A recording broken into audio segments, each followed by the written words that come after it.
Hello guys, আমি প্রিয়াঙ্কা। আর জানো তো, রথের দিন আমাদের এদিকে হচ্ছিল প্রচন্ড বৃষ্টি। সন্ধ্যার দিকে একটু বৃষ্টি কমায় আমরা বেরিয়ে পড়লাম প্রভু জগন্নাথ দেবের দর্শনে।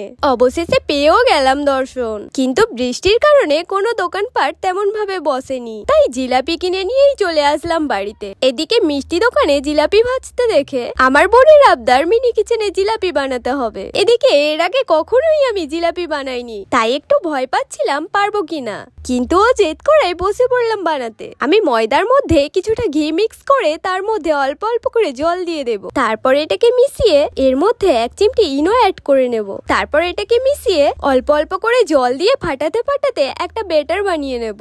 এবার এটাকে কিছুক্ষণ রেস্টে রেখে আমি চিনির সিরাটা বানিয়ে নেব। কিছুই না, সমপরিমাণ জল আর চিনি দিয়ে ফোটাবো। তারপর যখন চিনিটা গলে যাবে আর অল্প আঠালো হয়ে যাবে, তখন দুপুরটা লেবুর রস দিয়ে নামিয়ে নেব। এতক্ষণ সবকিছু ঠিক থাকলেও এবার এলো জিলাপিগুলিকে ছাড়ার পালা। তেলটা গরম হলে আস্তে আস্তে জিলাপিগুলিকে ছাড়ছিলাম, কিন্তু আমার মনে পেঁয়াজ না থাকায় হয়তো একটা জিলাপির পেঁয়াজও আমি ঠিকভাবে দিতে পারছিলাম না। সব যেন কেমন হজবরল হয়ে যাচ্ছিল। যাই হোক, তারপর এগুলিকে তুলে আমি চিনি সিরায় ডুবিয়ে দিলাম। জানো তো, জিলাপির শেপটা না আসলেও জিলাপিটা খেতে কিন্তু ক্রিস্পি হয়েছিল, তাই খেতেও বেশ ভালোই লেগেছিল। আর নিজের হাতে বানাতে পেরে আমার বোন তো খুব খুশি। তোমাদের কেমন লাগলো জানিও। আজকে মতো টাটা।